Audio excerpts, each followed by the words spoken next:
আসসালামু আলাইকুম রহমতুল্লাহ। ওয়ালাইকুম আসসালাম ওয়া রাহমাতুল্লাহি ওয়া বারাকাতুহু। জি, শেখ, সৌদি আরবিয়া জেদ্দা থেকে বলতেছে। বলেন। শেখ, প্রশ্ন হইতেছে, একজন মহিলা, সে সালাফি আকীদার মহিলা, তো নামাজ পড়ে, সলাত আদায় করে 5 ওয়াক্ত, এবং কি তার পর্দা ঠিক আছে, পর্দা করে চলে। কিন্তু তার সমস্যা হইতেছে, সে যদি কারোর সাথে কথা বলতে যায় তো সে ভালোভাবে কথা বলতে পারে না। দেখা যায় একটা জিনিস নিয়ে নিয়তেছে একটা কথা বলা, কিন্তু সে এটা গুছাই বলতে না পারার কারণে অন্যটা বলে মানুষকে মনে কষ্ট দিয়ে ফেলে। হুম, আর তো দেখা গেছে যে এই জন্য সে অনেকবার মানে মানুষের সাথে কথা বলতে যে মানুষের কষ্ট দিয়ে ফেলে, তো এটার জন্য সে মানে খুব কষ্ট পাইতেছে যে আমি আসলে কথা বলতে পারি না, আমি বলতে যাইতেছি একটা কিন্তু আরেকটা বলে আমি মানুষকে কষ্ট দিয়ে ফেলতেছি। আর সে একটু রাগে মানে কেউ হঠাৎ করে অল্প কথাতে সে রাগ করে ফেলে।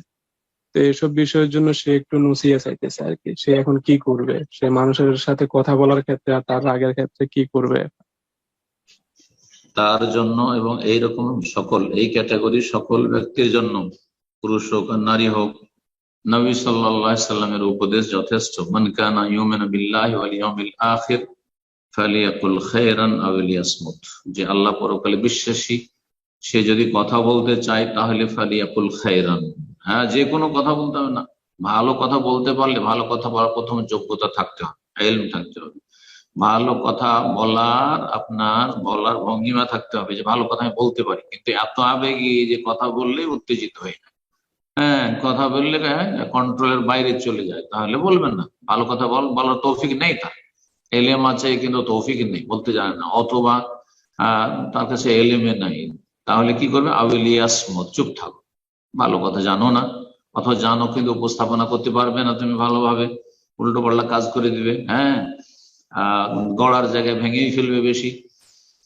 তো সে তাতে অনিষ্ট বেশি হবে। সুতরাং আবিল ইয়াসমত, চুপ থাকবে, নীরব থাকবে। তো নীরব থাকাটাই ভালো এই ক্ষেত্রে।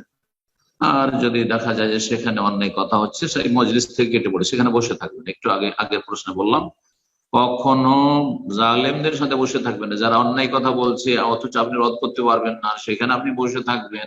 হ্যাঁ, তাদের সাথে দুনিয়ার খাতিরে না, কেটে পড়বেন সেখান থেকে, উঠে পড়বেন। যে কোনো পাপের জায়গায়, পাপের আলোচনা হোক, এলমের ক্ষেত্রে পাপ, আমলের ক্ষেত্রে পাপ, যে কোনো রকমের পাপ হোক, আখলাক চরিত্র আচার আচরণের ক্ষেত্রে পাপ হচ্ছে, আর সেখানে আপনি বসে থাকবেন বোবা হয়ে, এটা জায়েজ নাই। বলার ক্ষমতা থাকলে বলবেন, না হলে সেখান থেকে কেটে পড়বেন।